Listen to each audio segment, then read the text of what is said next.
Lepo pozdravljeni. V tokratni Belokranjski obzornik smo strnili več zelo različnih tem. Od belokranjskega vodovoda, ribiškega doma do jesenskega koncerta v Metliki. Pričenjamo pa na ekoloških kmetijah v Ziljah pri Vinici, ki jo je obiskal tudi predsednik države. V okviru dneva odprtih vrat slovenskih ekoloških kmetij so belokranjski ekološki kmetje predstavili svojo dejavnost in pridelke na biodinamični kmetiji Črnec in turistični kmetiji Čemas v Ziljah. Pravzaprav cilj je, da ljudem predstavimo, kaj sploh delamo, kaj so naši proizvodi, da jim pokažemo našo ponudbo in da se ljudje lahko odločijo za nakup direktno na kmetijah. Kot pravi Alenka Černec, ki se je v Zilje preselila z Gorenjske in tu skupaj z mamo kmetuje že 14 let, se povpraševanje po njihovih izdelkih vedno bolj povečuje. Resno imamo velike probleme pridelati dovolj, da bi lahko zagotovili vso potrebo. Trenutno pokrivamo samo svoj trenutni trg in ne moremo iti v širitev. Ljudje hodijo k nam domov na kmetijo, kupujejo direktno od nas, pokličejo, pridejo iskati izdelke. Prihajajo tudi iz drugih krajev, ne samo iz Bele krajine, ampak tudi domačini. Naprimer, večine česna, ki smo ga letos pridelali, smo prodali pravzaprav v krogu 10 kilometrov. Kar pomeni, da je ekološko kmetovanje prava tržna niša. Čeprav število ekoloških kmetij tudi v Beli krajini narašča, jih je še vedno premalo. Prostora je ogromno, samo moramo začeti razmišljati, da pač ne moramo vsi delati istega. To se pravi, moramo malo razširiti ponudbo, povpraševanje je pa ogromno. In kaj ljudje najpogosteje iščejo? Ogromno se iščejo moke, različne moke polnozrnate, tudi žita, da jih ljudje kuhajo. Ljudje so si kupili svoje mlinčke, doma meljejo svežo moko, kar je zelo pohvalno, saj sveža moka je najbolj kvalitetna. Potem je pa zelenjava, ozimnica. Vedno večje je tudi povpraševanje po ekoloških semenih, pravi Fran Čemas, največji pridelovalec ekoloških semen v Sloveniji, ki se že dolgo ukvarja z ekološkim kmetovanjem in svoje tržne viške prodaja predvsem v Ljubljani. Prvo moraš iti v ekološko pridelavo, da greš s srcem, da greš za svoje zadovoljstvo in zaradi svojega zdravja. To je osnova, pol se pa začne vse ostalo zraven, viške oddaš in to se polje razvija naprej. Kmetov bi bilo potrebno več, da bi se ta ponudba razširila in to je priložnost za take manjše kmetije, kjer ne vejo, s kom bi se ukvarjali danes v krizni časi, ampak tukaj mi ne občutimo zaenkrat kriznih časov, nasprotno, celo rahlo raste. Osveščenost ljudi je vedno večja, vedno pogosteje segajo po zdravi ekološki hrani, pravi Černelič, kljub temu, da je na prvi pogled dražja. Recimo, če primerjamo 1 kilo kruha, iz tega polnozrnatega kruha mi pojemo en kos kruha in tega se najemo. V nasprotju, če pojemo bel kruh, ga pojemo pol kila in tistega nimamo nič oziroma še kakšno škodo in cena potem niti ni tako visoka. Nekateri belokranjski ekološki kmetje pa pravijo, da je na Dolenjskem in belokranjskem trgu težje prodati, kakor v Ljubljani ali Mariboru. Previsoke cene so naše za navadnega kupca. Pač vsi si želijo proizvod, ali žep ne dovoljuje. Prej smo imeli večje težave, ker nas ni nihče priznal. Zdaj pa so težave vse manjše, vendar je problem s prodajo. Prodaja nekako še ni dobro organizirana. Tržnica v Ljubljani ali v Mariboru, kjer ni težko prodati, je predaleč, pravi Čemas. Zato pri njih večino pridelka prodajajo kar na mizi, saj imajo turistično kmetijo.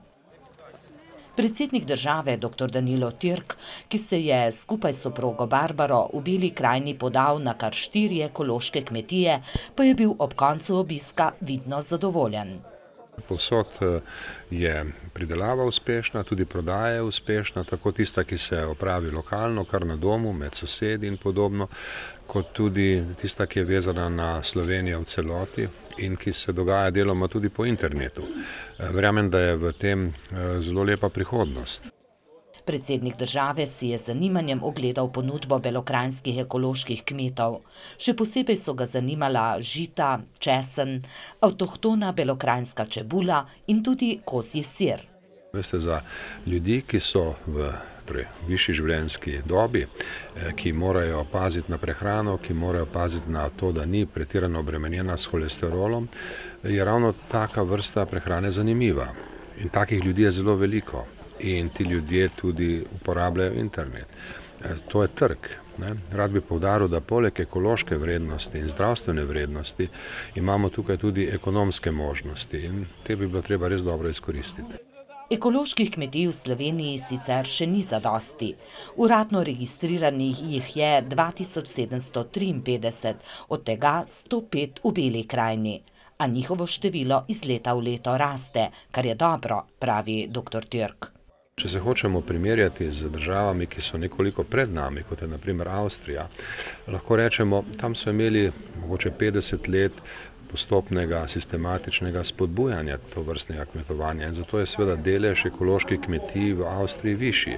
Ampak smer je tu pomembna in ta smer je že precej jasno določena. Če tudi nismo na ravni, ki bi bila zadovoljiva v tem času, smo pa v pravi smeri in to je najbolj pomembno. Predsednik Türk je v pogovoru z ekološkimi kmeti dokazal, da se spozna na zdravo hrano, pa tudi, da se ne boji poprijeti za lopato. Na Čemesovi kmetiji v Ziljah je namreč skupaj s gospodarjem Jožetom posadil avtohtono jablano. Še ostajamo na Ravi, tokrat pa vas vodimo k ribniku Mlaka v Kanišarici, kjer so nedavno odprli novo zgrajeni ribiški dom. V okviru 1 622 000 evrov vrednega projekta Viri življenja, ki ga 95% sofinancirata Evropska unija in država Slovenija, so v Beli krajini in na območju hrvaškega Žumberka uredili 45 vodnih virov. Ob ribniku Mlaka v Kanižarici pa zgradili ribiški dom. Projekt je v bistvu zaključen 31. marca. Za uradno otvoritvijo ribiškega doma smo nekoliko malo počakali, predvsem zaradi vremenskih razmer, da se je uredila tudi okolica, ki v bistvu ni bila v celoti tudi predmet samega projekta. Določena dela smo uredili tudi na sami učni poti, tik pred zdajci, saj projekt se je zaključeval v neugodnem obdobju. Opremili tudi vse potrebno v ribiškem domu, tako da lahko rečemo, da so zdaj res te zadeve narejene. Z odprtjem ribiškega doma so se uresničile dolgoletne sanje črnomaljskih ribičev. Ja, danes je res srečen dan, težko smo ga pričakovali, dosti smo vložili v ta dan in mislim, da ne samo mi, ampak tudi širše, vsi, ki so nam pomagali, da so lahko zadovoljni. 17 let je minilo, odkar je Črnomaljski občinski svet sprejel odlok o ureditvi tega območja. S pomočjo občine so ribiči odkupili 38 000 kvadratnih metrov površine in v greznini nekdanjega območja rudnika Kanižarica, kjer se je zaradi posedanja zemljišča na nepropustnih tleh ob križanjem potokov oblikovalo mokrišče, uredili ribnik namenjen športnemu ribolovu. V okviru projekta Viri življenja pa so ob ribniku uredili učno pot in zgradili težko pričakovani ribiški dom, vreden 107 000 evrov. Bilo je vloženega ogromno prostovoljnega dela, od jutra do večera smo bili tukaj na tem Mlaki, v tem blatu, pogoji so bili težki, zdaj smo to zemljo že do neke mere skultivirali, uspelo nam je in vsakim dnem bo tukaj na tem območju lepše, posebej tukaj ob hiši. Ribiški dom bo namenjen izobraževalni, raziskovalni in promocijski dejavnosti. Celotno območje ribnika Mlaka pa je postalo vabljiva učilnica v naravi. Ja, danes pa lahko rečem, da je praznik za naravovarstvo in za ribiško družino Črnomelj. Namreč s tem projektom je res zaključeno eno dolgoletno skupno delo v slogi in poslušnosti in nekako bi lahko rekla tudi v sozvočju z naravo. Območje ribnika je dejansko območje, ki se nahaja na območju naravne vrednote, katere del je zdaj namenjen gospodarski rabi, del pa je ohranjen in še skozi namenjen varstvu narave, ohranjanju narave in zagotavljanju nekako biotske raznovrstnosti. Gre namreč za izjemno naravovarstveno bogato območje, na katerem je del naravovarstvene vrednote namenjen gospodarski rabi, drugi del pa ohranjanju narave. Res lahko rečem, da tukaj lahko danes praznujemo dan, ko smo vsi zadovoljni in smo se našli skupni jezik in je pridobila narava in gospodarska raba. Kajti, vkolikor ne bi tukaj na tem območju našli nekega sozvočja z ribiško družino in varstvom narave, bi bilo tukaj prepuščeno dejansko sukcesiji v naravi, se bi vse skupaj zaraslo. Tako pa je območje Kanižarskega Dunja postalo zanimivo za vse ljubitelje narave, ne le za ribiče. Namreč tukaj gre za izjemno naravovarstveno bogato območje, imamo prisotnih izjemno veliko različnih ogroženih redkih in živalskih vrst. Opazovati jih je možno v delu mokrišča, ločenem od ribnika, pa tudi na učni poti, ki so jo uredili ob ribniku. Sicer pa črnomaljski ribiči, ki upravljajo s celotnim območjem ribnika Mlaka, verjamejo, da bo ta postal priljubljena točka vseh ljubiteljev narave, od vrtčevskih in šolajočih se otrok do upokojencev. Še posebej, ker do ribnika vodi tudi urejena pešpot iz Črnomlja. Zagotovo pa bodo ribnik Mlaka in ribiški dom ob njem najpogosteje obiskovali ribiči. Ribiči se bodo imeli nekje prostor, da se bodo lahko družili, izmenjevali svojih izkušnje in verjetno bo še kakšna ideja padla, da bomo mogoče še kakšno zadevo potem nadgradili. Najprej pa želijo dokončno urediti okolico ribiškega doma in mu dati vsebino, da bo vabljiv tudi za obiskovalce. V tem prostoru bomo poskušali vse tiste, ki jih zanima življenje v vodah in ob vodah, izobraziti v tej smeri, se pravi predstaviti živalske vrste, ribe, varstvene dobe rib, zavarovane vrste posebej, tudi tukaj v našem ribniku nekatere tašne živijo. Gradbeni odbor ribiške družine Črnomelj pa si bo oddahnil šele, ko bodo poravnali kredite, ki so jih bili prisiljeni najeti za izvedbo projekta. Doslej so iz naslova Evropske unije in države prejeli le 3800 evrov. Zamik vračila sredstev od takrat, ko si plačal neko zadevo, je 9 mesecev uradno. Mi čakamo zdaj že po zahtevki že 12 mesecev zaradi dolgotrajnih postopkov kontrol. To pa seveda bremeni občinski proračun, iz katerega je bilo treba založiti denar za izvedbo projekta Viri življenja. Aprila prihodnje leto bi morali končati tudi skupni belokranjski projekt, tako imenovano drugo fazo belokranjskega vodovoda. A ker gradnjo spremlja kar nekaj težav, so belokranjske občine že zaprosile za podaljšanje roka izvedbe. Gre za največji skupni projekt belokranjskih občin, vreden 23 milijonov evrov, ki ga 90% sofinancirata država in Evropska unija. Dela potekajo ne s takšnim tempom trenutno, kot bi želeli, ker imamo kar precej težav z nerazumno dolgimi upravnimi postopki, v katere spadajo tudi pridobivanje teh manjkajočih služnosti in pa težave z vgrajevanjem katastra v cestno infrastrukturo. Tam, kjer je privatna lastnina, so vedno problemi in tako tudi tukaj, ker posegamo na privat zemljišča, večina naših lastnikov na teh območjih soglaša, pridemo skupaj, z nekaterimi je malo več pogovarjanja, z nekaterimi pa žal moramo iskati dodatne variante, ki so dražje, ker pač ne dobimo soglasja, ampak ne glede na vse, trasa vodovodov potekajo in tudi zdaj bo v izvajanju ta del od Jelševnika proti Črnomlju, se pravi, da smo na dobri poti, da to končamo nekje do konec letošnjega leta, v okolju bo seveda to vreme dopuščalo, potem pa začnemo za nas, za občino Črnomelj, za najdaljšo traso in tudi največji zalogaj, ko gre za Grič, Jernejev vas, Kanižarica, Kočevje, Črnomelj, to pa zaradi tega in pa naprej proti Ziljam, to pa zaradi tega, ker gre tudi za vgrajevanje kanalizacije na območju Kočevja Črnomelj.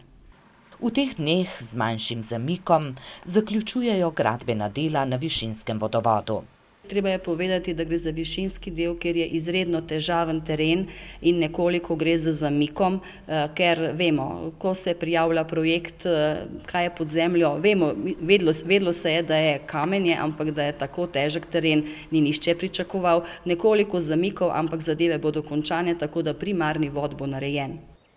Tečejo pa tudi pripravljalna dela za krak proti Vinici, se jim je končno uspelo rešiti problem lastništva in pridobiti gradbeno dovoljenje, kar pomeni, da bo Vinica prihodnje leto zagotovo dobila zdravo pitno vodo, ki je ne bo treba prekuhavati.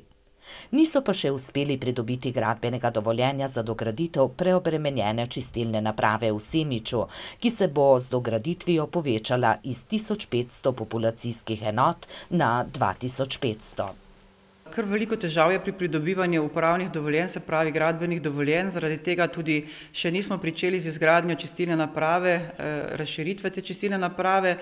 Upamo, da bo le to pridobljeno v najkrajšem možnem času, seveda vloga je, ampak upravna enota je tako zasipana dobesedno z delom, da to so pa res ogromni projekti, ki zahtevajo takšen pristop ne z levo roko bi se rekla, ampak resnično celega človeka zahtevajo, da ni možno bilo prej. Se pa dogajajo investicije na drugih področjih, kanalizacija skozi vas Mladica se je začela graditi skozi poletje, končala se je tudi kanalizacija na Vrtači že. Kar se tiče na vodovodnem sistemu, smo izvedli rekonstrukcijo cevovoda od Nestoplje vasi do Krča in pa tudi pričeli že samo razširitvijo vodohrana na Krču. Sočasno pa pridobivamo tudi dokumentacijo za vrtino na Brezovici in pa tudi za vodohran na Brezovici, ki pa je seveda predviden za naslednje leto, ampak aktivnosti so tudi na tem področju že kar močne. V Metliški občini so zadeve večinoma v fazi projektiranja, višinski vodovod.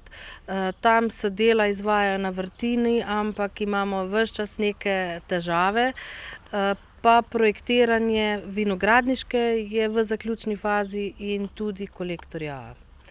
Kot pravi Flajnik Pezdirčeva, bodo z gradbenimi deli na Vinogradniški ulici pričeli v začetku prihodnjega leta. Še vedno pa ne vedo, kako bodo rešili gradnjo cevovoda in vodohrama na arheološko pomembnem območju Kučarja. Zavod za varstvo kulturne dediščine jim je namreč že večkrat zavrnil izdajo soglasja za postavitev vodohrama. Kučar je osamelc na ravninskem delu in druge variante ni. Res pa je, da nam sedaj po zadnjih variantah ne dovolijo niti vodovoda po cesti več izvajati. So pa v belokranjskih občinah zadovoljni, ker jim je uspelo pridobiti dodatni denar za gradnjo manjkajočih odsekov v projektu Trajnostna oskrba prebivalstva s pitno vodo in varovanje vodnih virov Bele krajine. V sami fazi izvedbe projekta so se pokazale določene pomanjkljivosti na funkcionalnosti projekta. Lahko povem, da smo končno v petek pridobili uradno pozitivno mnenje za pridobitev dodatnih 4,7 milijona evrov sredstev, tako da bomo lahko vse te manjkajoče zadeve tudi izvedli v okviru tega projekta. Lahko še rečem, da smo v Metliški občini zadeve tudi nekoliko upočasnili zaradi tega, ker so bile vezane tudi na ta dodatna sredstva, predvsem ta del kanalizacije v samem mestu Metlika. Tako da bo zdaj to, upam, da hitreje steklo. Čaka pa jih še veliko dela.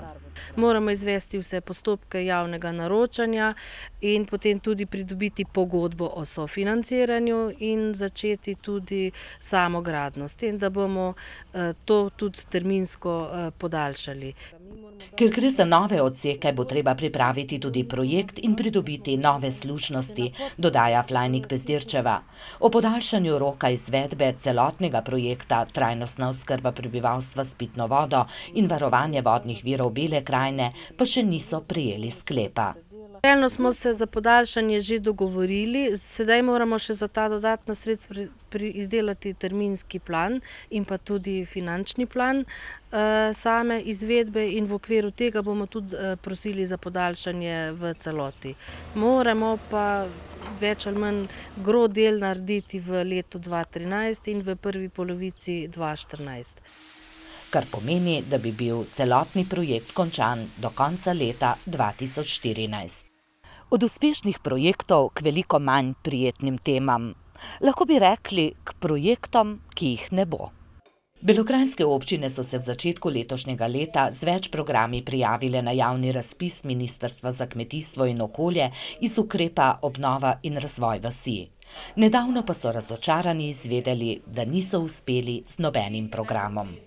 Občina Črnomelj je na razpis na program 322 prijavila projekt za obnovo vasi v Čakovci in Vukovci s ciljem, da bi bila obnova tudi teh vasi, ki so ob Kolpi.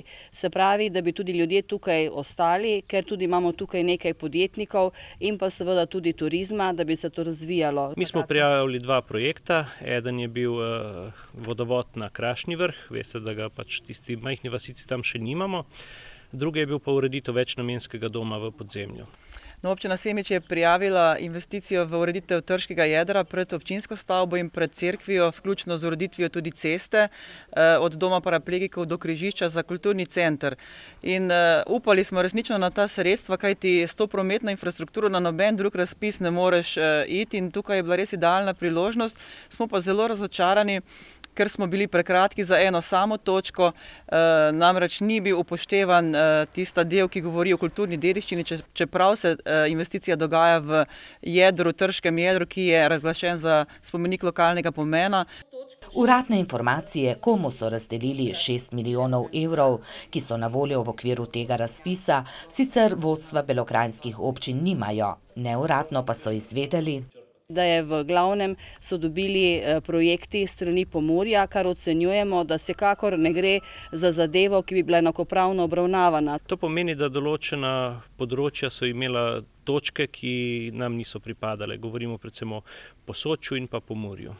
Če bi veljalo, da je program ukrepov razvojne podpore Pokolpju enakovreden zakonu Pomurja, bi bile tudi belokranjske občine obravnavane prednostno in bi s svojimi programi uspele na razpisu, so prepričani župani in župan.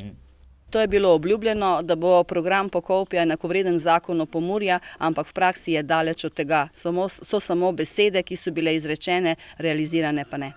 Razen nekaj novih delovnih mest iz naslova razpisa za razvoj gospodarstva, elektrike v semiški industrijski coni in načrtovane gradnje doma upokojencev v Metliki, nismo iz programa ukrepov za Pokolpje dobili nič, so ocenili na rednem delovnem sestanku belokranjskih županj in župana. Vemo, da tudi 3. razvojna os je vključena v Pokolpje.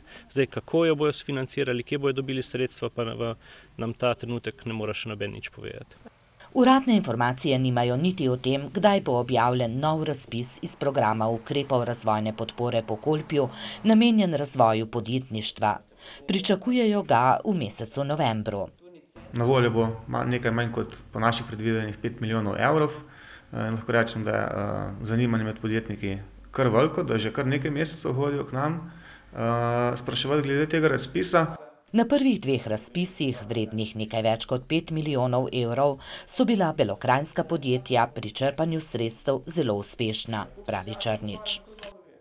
Za konec tokratnega belokranjskega obzornika smo prihranili nekaj ubranega petja in igranja.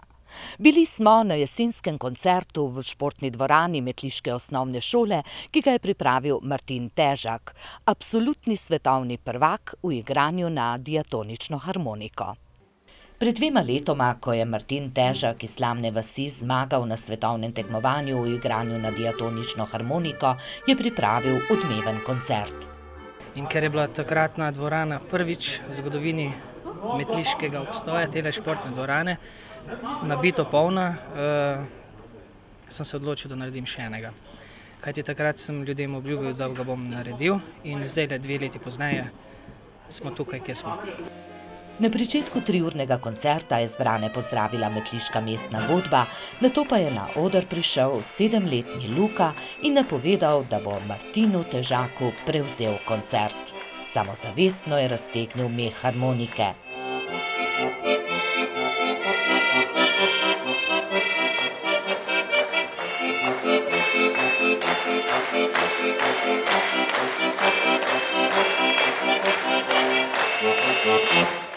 A Luka ni igral dolgo. Kmalu so na oder prišli varnostniki in ga odpeljali.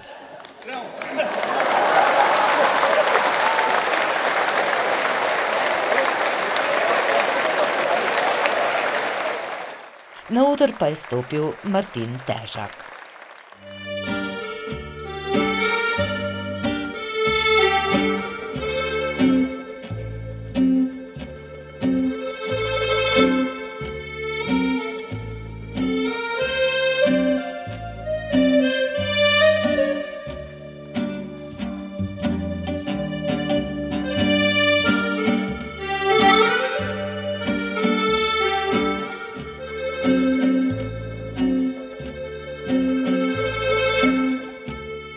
Martin že vrsto let igra harmoniko, ljudi je zabaval že na nešteto različnih praznovanjih, a v zadnjem obdobju se, kot pravi, bolj posveča glasbi, ki je njemu všeč.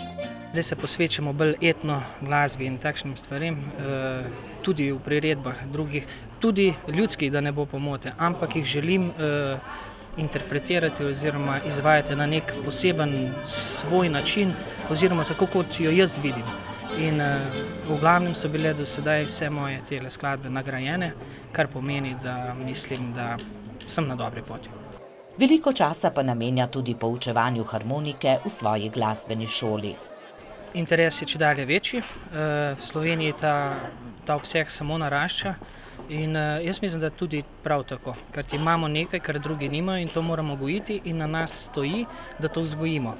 Če bomo delali tako, da bomo svoje dajali na stran, pa tuje, samo tuje jemali, ja, na koncu nas tako ali tako več, znači ne bomo imeli ničesar, s čim bi se lahko kazali in torej tudi sami izginjamo postopoma. To pa je naša tradicija, naša kultura in tako jo ohranjamo in tako rastemo kot narod v svoji veličini. 25 njegovih učencev, združenih v harmonikarski orkester, je dobilo priložnost nastopiti na tokratnem jesenskem koncertu.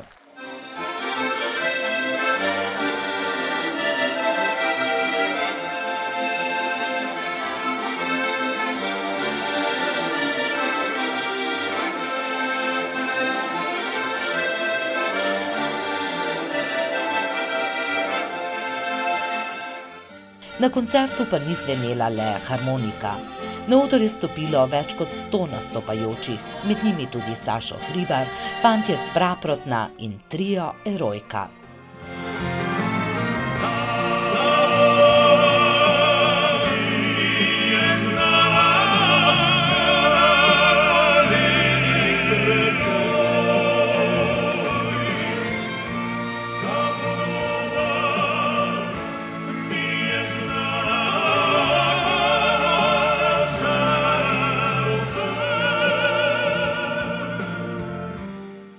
Glede na dober obisk koncerta in navdušenje občinstva, lahko pričakujemo, da to ni bil zadnji koncert, ki ga je pripravil Martin Težak.